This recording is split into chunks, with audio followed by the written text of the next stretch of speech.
I was starting out as a mental health professional, I made so many mistakes. And if you ask any other counselor out there, they're going to tell you the same thing. We make mistakes all the time. Nobody's perfect in the beginning. Nobody knows everything in the beginning. So in this video, I'll be telling you some of the mistakes that I made and how you can avoid them so that you can hopefully do better work than I did with your clients. The very first common mistake that I did when I was a beginner was telling my clients what to do. So my clients would come in with a problem and I would sit there and listen. And after listening, I'd be like, you can do this, and you can do this, and you can do this other thing. I would give them a list of things that they can do to solve their problems. The issue with that particular approach is that it robs the client the agency they need to solve their own problems. The client is the expert of their life. They know how to manage their life. And you are not a fixer, you're not a rescuer. You cannot fix your client's life because first of all, your client does not need to be fixed. And secondly, you are not the expert in the client's life. So when I tried to tell my clients what to do, to give them advice and to tell them where they should apply pressure, where they should let go, what they should do, and all these things, I was making the client more dependent on me because they would expect me to solve their problems in future. But then, as I said, the client is the expert of their life.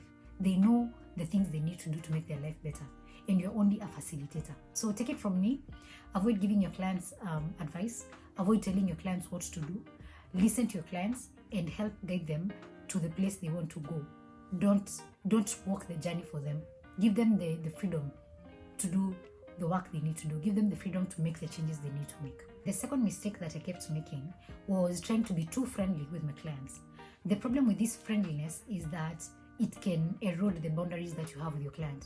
Remember, in the counseling relationship, it's one way in the sense that the sessions are for your client, they are not for you. So for example, if your client tells you that they're going through something that sounds very similar to something that you went through, that is not an opportunity to tell them, oh my gosh, same, that happened to me.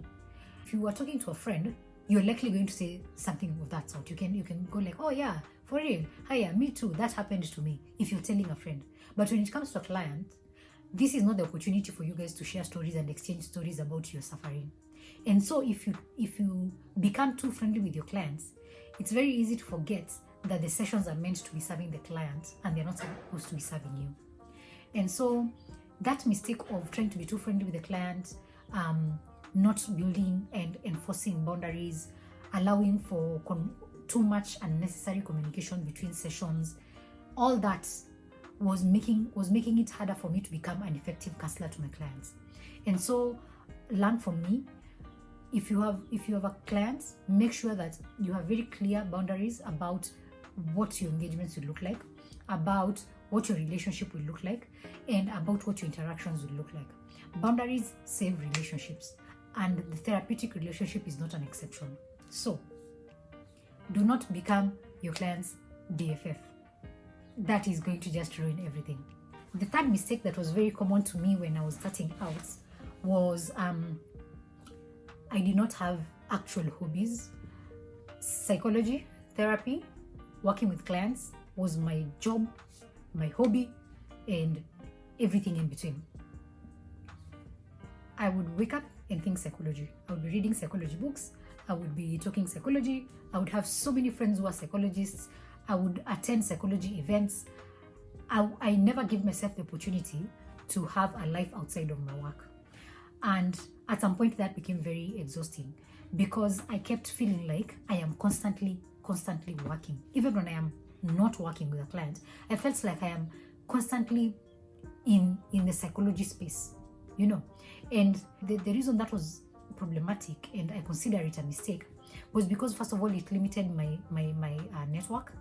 It limited the number of people I knew because I only knew psychologists and mental health professionals. And that robbed me of having many fruitful relationships that could have helped me become a better counselor. Remember, you have to have many different types of people in your life so that you can learn different ways of being. You can learn different ways of life that exist. If you live in a very small social circle, you will live in a bubble. You will be thinking, this is what the world looks like because that is all you know. And those are the only people that you interact with. If you limit your life experiences, if you limit your social circle, then you'll become a very one-dimensional kind of person, and there won't be depth to who you are. You won't have anything interesting really to share other than just that one thing that you know. My suggestion here is enlarge your social circle. Have things that you do that take you away from the work. Have hobbies that you engage in that make you feel alive. Go listen to music, go learn to play music, watch movies, and go to places, interact with people, join different social clubs. Do things that are outside of the mental health profession so that your circle becomes bigger and your worldview becomes bigger. If I would go back to myself when I was a beginner, that is advice I would want to hear. To avoid limiting my social circle, to avoid giving my clients advice, and to uphold my boundaries, because avoiding those mistakes will make me a more effective counselor. I don't know if you're a beginner or you are a counselor who's already in the field, has been in the field for a while, and I don't know what your experience has been. If these are mistakes that you've made in the past, I urge you to forgive yourself, and because you're learning, apply what you've learned today. And if you feel like this is advice another counselor would like to hear, please share this video with them and let them know that we are here to support.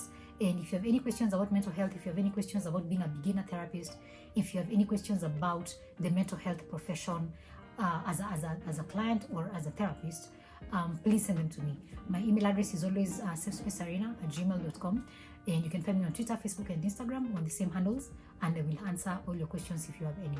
If you are interested in learning more about this topic of being a beginner, consider purchasing my book. It is called Dear Beginner Therapist, and it is a handbook for mental health professionals. I will link it in the description box of this video, and you can buy it directly from Amazon. If you're in Kenya, you can contact me directly on my email or social media, and I will get in touch with you, and I will tell you how you can get the book in hard copy if that is what you prefer. So thank you so much for listening, and share this video with a friend who is a beginner just like you, and I'll see you on the next video.